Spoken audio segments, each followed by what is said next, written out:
Hello everyone, welcome to Helpful Solutions. In this video, we will explain how to connect HP laptop to TV without HDMI cable and an easy and effective connection guide. Number 1. Using a VGA cable. Connect the devices. Use a VGA cable to link your laptop's VGA lab port to the TV's VGA input. Select the input source. On your TV, use the remote to select the corresponding VGA input. Audio consideration.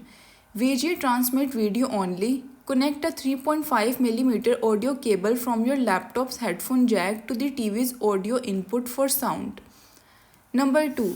Using a USB-C to HDMI adapter. Check compatibility.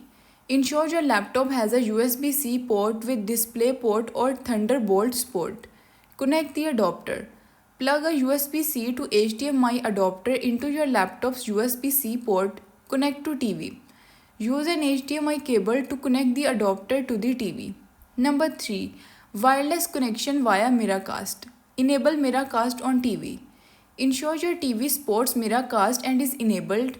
Connect from laptop. On your laptop, press Windows plus K to open the connect pane and select your TV. Thanks for watching.